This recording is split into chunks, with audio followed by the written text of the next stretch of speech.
Moje cesta byla ze začátku útěkem. Jedním velkým panickým záchvatem, jehož hlavní roli hrálo neznámo. Právě ono neznámo mě nakonec vyléčilo.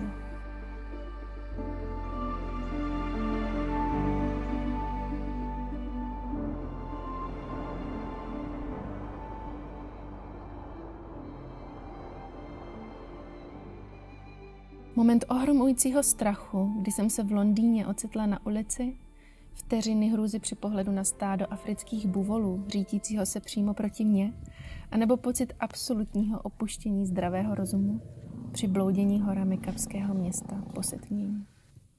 Začala jsem si uvědomovat, že strach nemusí být nutně špatná věc a začala ho brát jako znamení, že je čas skočit.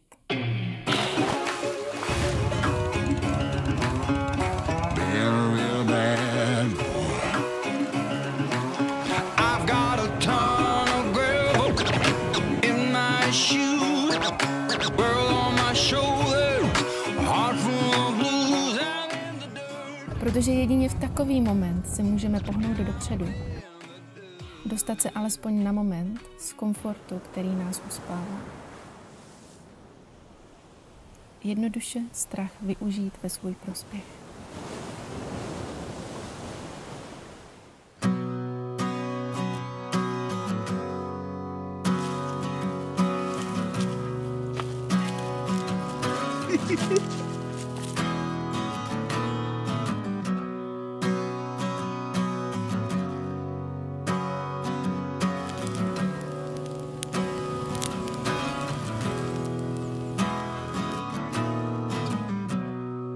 Stromy lhát,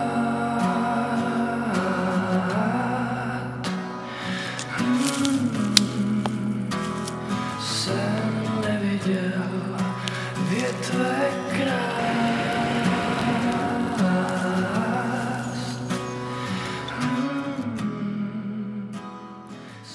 Už jsem nechtěla utíkat. Našla jsem svobodu na cestě, ať už mě vedla kamkoliv.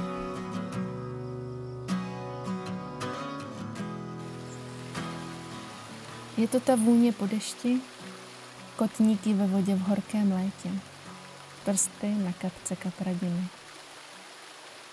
Jsem tím vším a ničím. Inspirací je mi pravda přírody. Její upřímnost v odrazech na nás samotných. Jednoduchost. Vědomí, že to není o tom, kde všude tvoje boty byly, ale o tom, jestli dokážeš stát chvíli na místě, nehnat se za penězi, za obdivem, za láskou.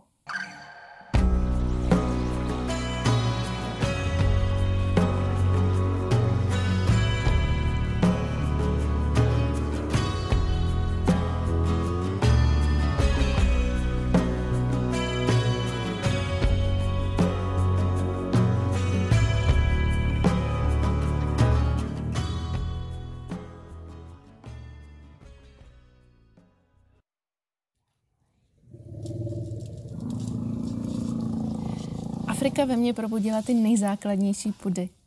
Otevřela oči nejkrásnějšími výhledy světa a laskavostí lidí žijících v bolesti, ale přesto nabízející upřímný úsměv.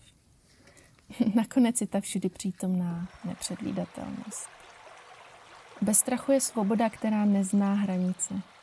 Svobodou jen mi nemít na některé věci vliv a umění zvolit cestu, která není nutně snadná, ale nabízí něco víc, než jsme my sami. Přetlačit v sobě ten strach a obavy, vášní a nadšením z neznámého. Skoro jako vteřiny před tím nejkrásnějším polibkem světa, který ti roztřese prsty, pokaždé si ho vybavíš.